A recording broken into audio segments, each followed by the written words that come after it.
Добро утро, колеги, во ова второ линковско вклучување. Непрописното паркирање, користењето на мобилен телефон, но и исто така управување на возило под дејство на алкохол се меѓу најчестите причини за сообраќајни ризици на патиштата. Токму затоа Републичкиот совет за безбедност во сообраќајот на патиштата спроведува превентивно-едукативни активности со цел подигнување на сообраќајната култура и потсетување на граѓаните дека секој живот е важен.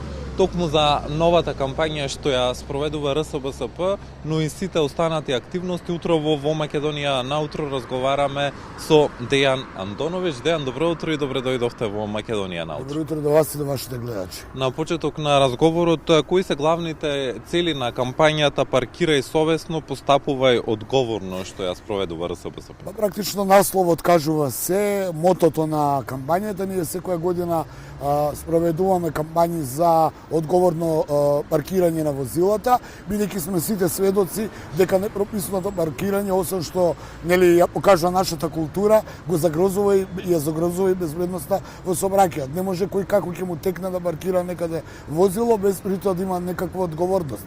Во најголемите сообраќајни шпицови ги гледаме како ќе паркираат некаде возило неодговорни лица, нели ги има и такви, и ја блокираат целата, да кажеме, една лента и го предизвикуваат опасност при претекнување да го претекнеш и да дојде до некаква сообраќајна незгода. Затоа оваа кампања да им посочиме на граѓаните за нивната одговорност и колку е голема одговорноста на тоа каде ќе го паркирате возилото. Возилото се паркира на обележани паркинзи, таму каде што е предвидено и каде што е проценето дека возилата каде што ќе бидат оставени нема да загрозуваат течењето непречено на сообраќајот. Тоа е до сите возачи, бидејќи иако вака изгледа навидум дека можете, паркирањето не е толку важно, тоа е и како важно и ја покажува, повторно ќе кажам, нашата одговорност за тоа како се однесуваме во сообраќајот. А како се однесуваат пешаците, но и сите оние што користат мотори, електрични тротинети, каква е сообраќајната култура кај нашите сограѓани? Вака, прво сакам да кажам дека во сообраќајот нема категорија на граѓани која цела е неодговорна или цела е одговорна. Во сите тие категории на учесници во сообраќај има одговорни и неодговорни поединци. Во контекст на пешаците, пешаците се најмасовна категорија на учесници во сообраќај и ние сите први сме пешаци, а потоа се друго. Сега, пешаците, има еден дел од учесниците во сообраќајот, пешаците кои забораваат дека и тие имаат одговорност и подлегнуваат под законски прописи на тоа како да се однесуваат во сообраќајот. Значи, треба да преминуваат улица таму каде што е одбележан пешачки премин и се разбира црвено и зелено. А да, тие имаат предност, да не по секоја цена и не на секое место. Затоа апелираме до сите учесници во сообраќајот кај пешаците, особено сега откако доаѓаат потопли денови каде што е раздвиженоста поголема и има и повеќе пешаци, да бидат внимателни и да бидат одговорни, бидејќи и тие подлегнуваат под законските прописи. Не може кој како ќе му текне да преминува улица и да не гледа лево и десно и само да премине под образложение дека има предност. Да, тој има предност, но не секаде. Дејан, освен кампањата Паркирај совесно, постапувај одговорно, РСБСП спроведува и други кампањи за подигнување на свеста кај граѓаните, како што е некористењето на мобилен телефон кога се вози, но и забрането возење под дејство на алкохол. Тоа не е забрането, тоа се подразбира.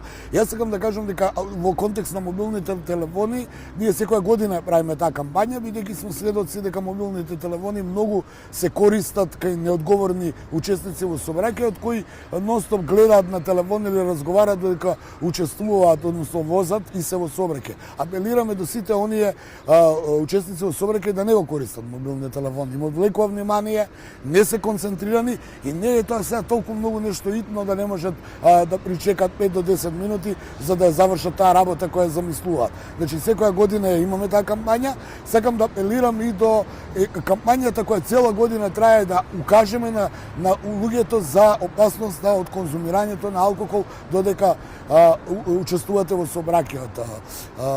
едно од трите животно загрозувачки и најголеми и најказневи дела е возење под дејство на алкохол покрај онаа неприлагодена брзина и непочитување на правилата и прописите. Апел до сите оние из цела година тоа го зборуваме, не користете, не конзумирајте алкохол доколку возите и немојте да возите доколку сакате да конзумирате. Алкохол има и други методи доколку сте некаде на некаква прослава, да не морате вие да возите, туку да ве одвезе некој друг. Исто така апелираме и до граѓаните дека за нерегистрирани возила, регистрацијата на возилото значи техничка подготовка на возилото, доколку не ви е регистрирано навремено, ризикувате вашето возило да има некаков технички дефект, а знаеме дека во сообраќајот многу од сообраќајните несреќи се поради неисправни моторни возила. И исто така возачките дозволи, уште еден апел да не се на оние помлади лица кои немаат возачки дозволи,